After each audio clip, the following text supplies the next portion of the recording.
Selamat malam pemirsa, Anda menyaksikan Breaking News bersama saya, Breba Latenaya. Dan pemirsa, rekayasa pembunuhan Brigadir Joshua perlahan mulai terungkap. Irjen Verdi Sambo mengakui telah merekayasa kematian ajudannya tersebut. Verdi Sambo meminta maaf karena telah membuat polemik di publik.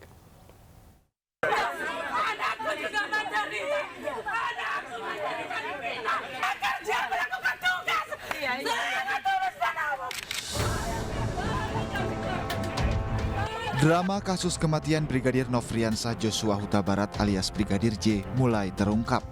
Dalang dari penembakan tak lain merupakan Irjen Verdi Sambo, atasan dari Brigadir Joshua. Irjen Verdi Sambo pun mengakui telah merekayasa kasus tewasnya Joshua Huta Barat. Melalui kuasa hukumnya, Verdi Sambo minta maaf kepada institusi Polri dan masyarakat karena telah membuat informasi tidak benar dan menimbulkan polemik. Mantan Kadif Propam Polri tersebut siap mempertanggungjawabkannya di mata hukum. Pesan dari Pak FS atau apa yang disampaikan oleh Pak FS untuk seluruh masyarakat. Izinkan saya sebagai manusia yang tidak lepas dari kehilafan secara tulus meminta maaf dan memohon maaf sebesar-besarnya khususnya kepada rekan sejawat Polri beserta keluarga serta masyarakat luas yang terdampak akibat perbuatan saya yang memberikan informasi yang tidak benar. Saya akan patuh pada setiap proses hukum saat ini yang sedang berjalan. Dan nantinya di pengadilan akan saya pertanggungjawabkan.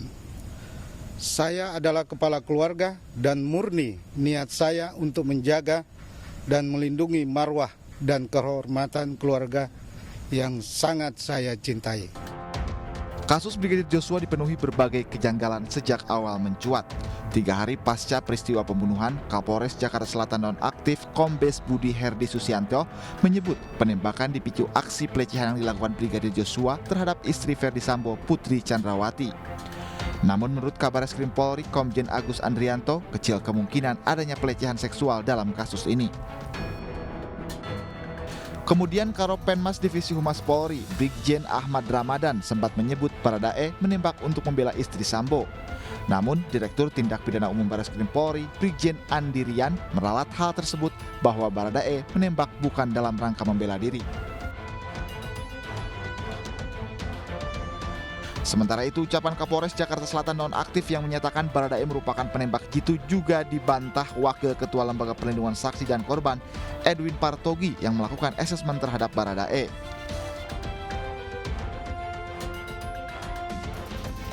Selain itu, Kombes Budi Herdi juga pernah menyatakan Baradae bertugas sebagai ajudan Verdi Sambo. Tetapi, menurut Wakil Ketua LPSK, Baradae hanya bertugas sebagai sopir Verdi Sambo.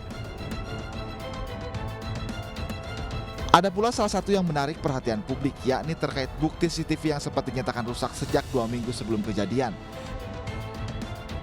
Namun Komnas HAM menyebut ada unsur kesengajaan soal rusaknya CCTV di rumah Verdi Sambo. Tim Liputan iNews melaporkan.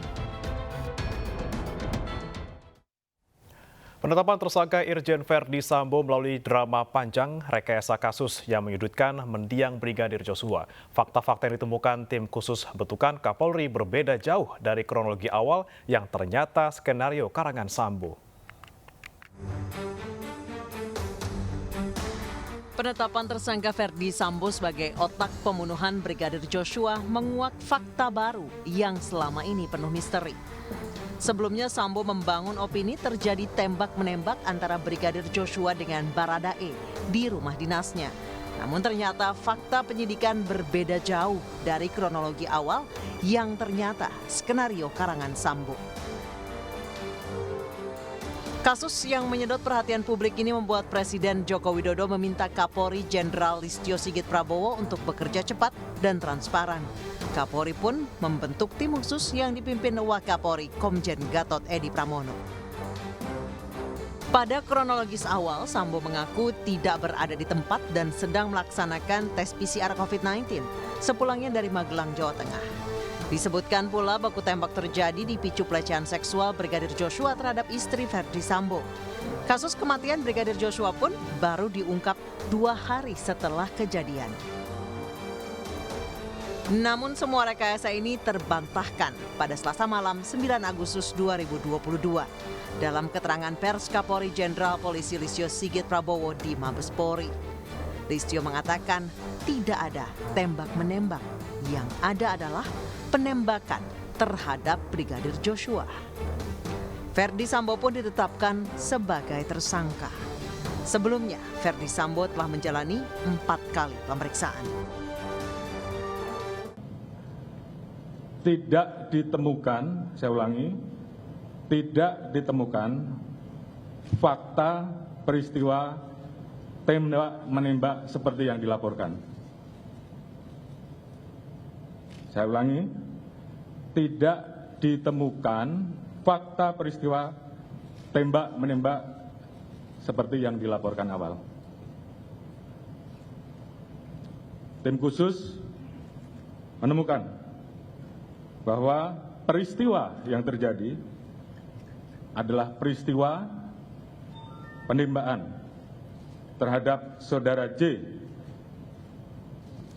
yang mengakibatkan saudara J meninggal dunia yang dilakukan oleh saudara RE atas perintah saudara FS. Sebelum Sambo ditetapkan menjadi tersangka, puluhan personel BRIMOB mendatangi 3 rumah di waktu bersamaan. Rumah dinas Ferdi Sambo di Jalan Duren 3, rumah pribadi di Jalan Saguling, dan rumah mertua Ferdi Sambo di Jalan Bangka 11, Jakarta Selatan. Tim menggeledah rumah pribadi untuk mencari barang bukti keterlibatan Sambo. Tim membawa 1 box yang diduga barang bukti, kemudian dimasukkan ke dalam mobil taktikal BRIMOB. Atas perannya mengotaki pembunuhan Brigadir Joshua, Sambo dijerat pasal 340, subsidiar pasal 338, dan pasal 58 KUHP dengan hukuman pidana maksimal, hukuman mati, penjara seumur hidup, atau selama-lamanya 20 tahun penjara. Selain Sambo, polisi juga menetapkan 3 tersangka lain, yaitu Barada E, Bribka R, dan KM. Misteri kematian Brigadir J yang tewas ditembak di rumah Kadif Propam nonaktif Polri Irjen Verdi Sambo masih menyisakan misteri. Rangkaian penyidikan dilakukan hingga satu persatu rekayasa kasus pembunuhan Brigadir J terbongkar.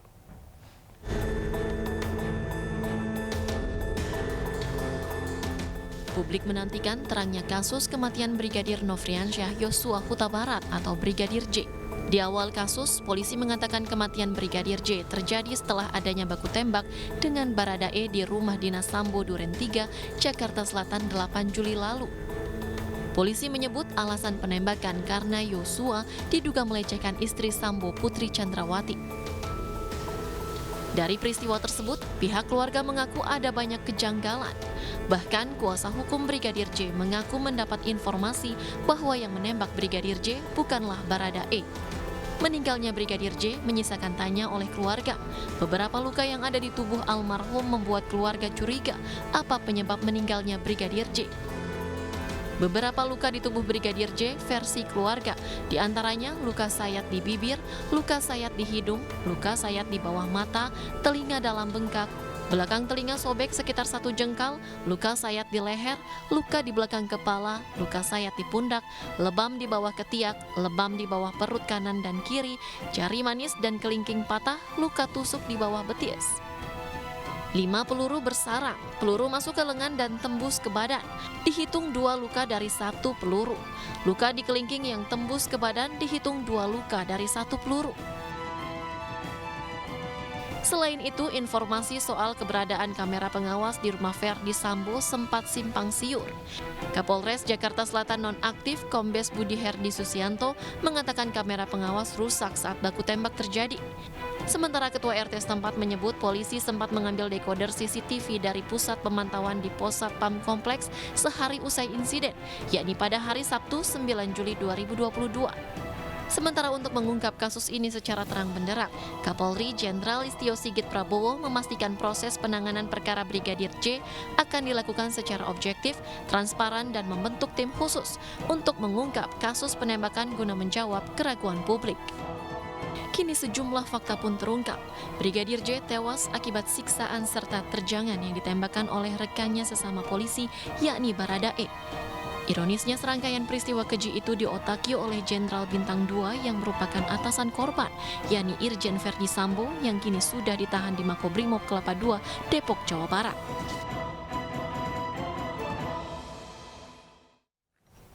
Komnas HAM telah memeriksa Irjen Verdi Sambo dan Barada Richard Eliezer usai ditetapkan sebagai tersangka terkait dengan dugaan pembunuhan Brigadir Joshua. Dalam pemeriksaan perdana Komnas HAM, Irjen Sambo mengakui sebagai aktor utama tewasnya Brigadir Joshua.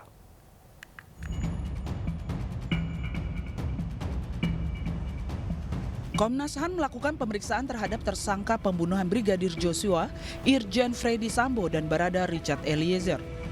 Pemeriksaan kedua tersangka itu dilakukan di Makobrimob Depok, Jawa Barat.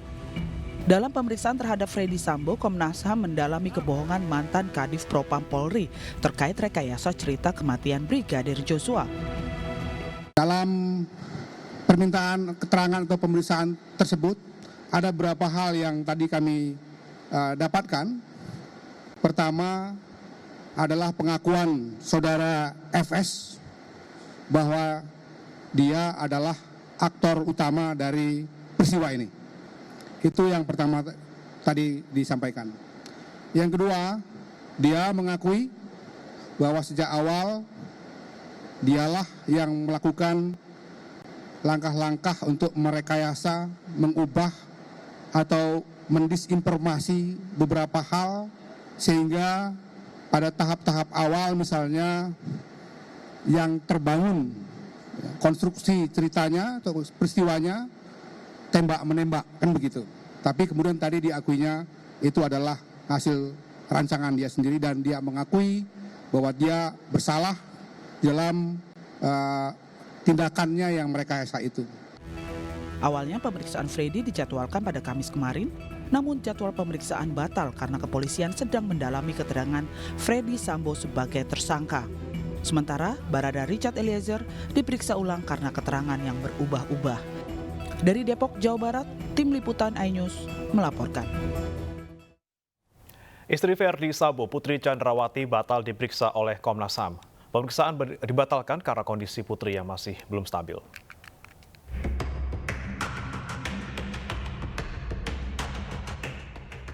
Komnas HAM batal memeriksa istri Verdi Sambo, Putri Chandrawati pada Jumat 12 Agustus 2022. Menurut Komnas HAM, kondisi Putri masih belum stabil hingga tidak siap menjalani pemeriksaan. Komnas HAM akan memberikan asesmen dan membantu psikologi Putri agar bisa kembali pulih dan menjalani pemeriksaan. Untuk pemeriksaan Bu PC karena memang membutuhkan situasi yang khusus karena kondisinya juga khusus, makanya kami Komnas Perempuan dan Bu Sandra akan nangani itu dan saya akan koordinasi dulu dengan mereka apakah hari ini ada agenda pemeriksaan. Tapi kalau yang di kami Barada E sama Pak Irjen Verdi Sambo. Sementara itu pada 3 Agustus lalu LPSK menolak dan tetap meminta pemeriksaan asesmen psikologis kepada Putri dapat dilakukan secara langsung demi menjaga independensi. Ini permintaan dari psikolognya. Menurut psikolognya, Ibu P masih terguncang. Ibu P lebih merasa nyaman diperiksa di rumah. Tidak apa-apa. Tapi yang menjadi catatan, pemeriksaan kami independen, pemeriksaan kami mandiri. Jadi kalau ketika kami periksa, tidak boleh ada orang. Hingga kini Komnas HAM belum menjadwal ulang pertemuan dengan Putri Chandrawati untuk dimintai keterangan. Tim Liputan iNews melaporkan. Barreskrim Polri menghentikan penanganan kasus dugaan pelecehan terhadap istri Verdi Sambo, Putri Chandrawati. Meski sebelumnya Verdi Sambo marah hingga tega membunuh Brigadir Joshua karena harkat dan martabatnya terluka.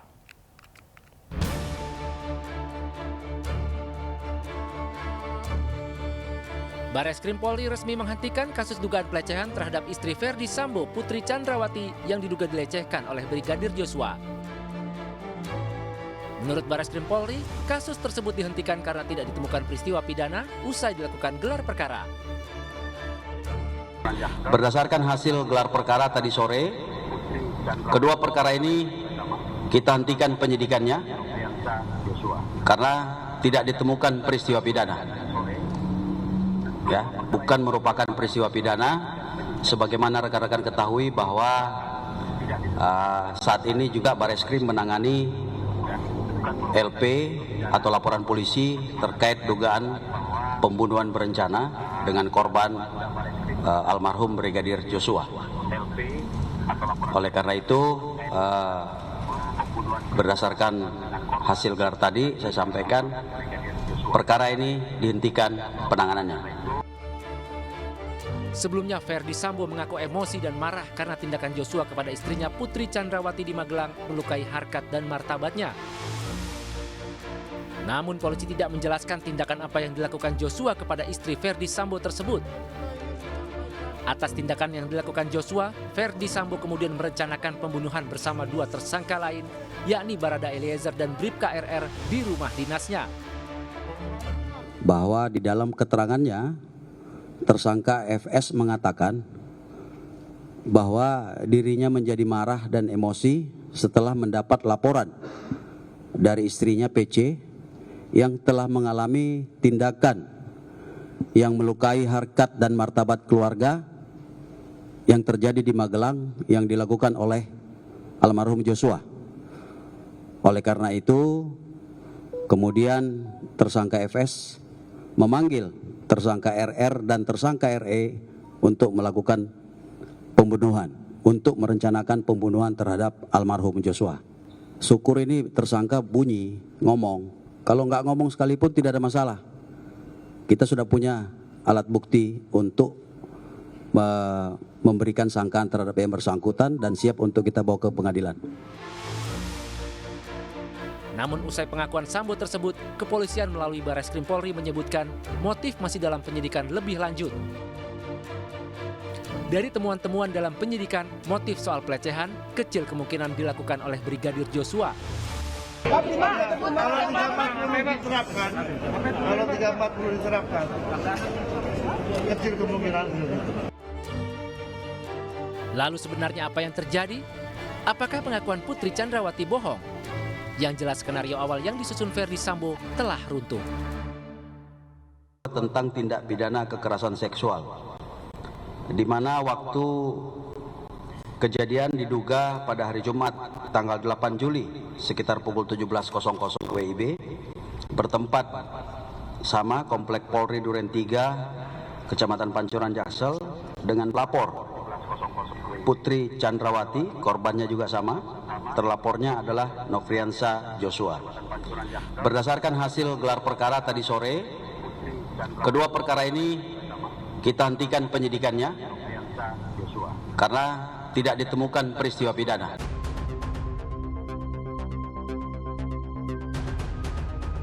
Hasil penyelidikan tim khusus Polri mengungkap fakta bahwa tidak adanya pelecehan seksual terhadap istri Ferdi Sambo, Putri Chandrawati. Padahal narasi inilah yang digaungkan sejak awal kasus ini mencuat. Bahkan dalam berita acara pemeriksaan, tersangka Irjen Ferdi Sambo masih konsisten dengan pernyataan bahwa Brigadir Joshua melecehkan istrinya. Bahwa di dalam keterangannya, tersangka FS mengatakan bahwa dirinya menjadi marah dan emosi setelah mendapat laporan dari istrinya PC yang telah mengalami tindakan yang melukai harkat dan martabat keluarga yang terjadi di Magelang yang dilakukan oleh almarhum Joshua. Oleh karena itu, kemudian tersangka FS memanggil tersangka RR dan tersangka RE untuk melakukan pembunuhan, untuk merencanakan pembunuhan terhadap almarhum Joshua. Meski sebelumnya, Kabar Eskrim Polri Komjen Agus Andrianto telah menyatakan kecil kemungkinan adanya pelecehan seksual yang terjadi jika merujuk pada pasal-pasal yang diterapkan. Kalau 340 diterapkan, kecil kemungkinan. Pembunuhan karakter mendiang Brigadir Joshua bahkan mengemuka sejak awal kasus ini bergulir. Tidak diketahui oleh orang lain, tiba-tiba Brigadir J masuk dan kemudian melakukan pelecehan terhadap ibu.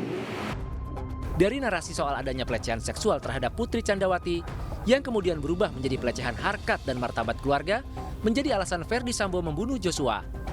Namun kini alibinya sudah patah di tengah. Apa sebenarnya motif sang jenderal membunuh ajudannya?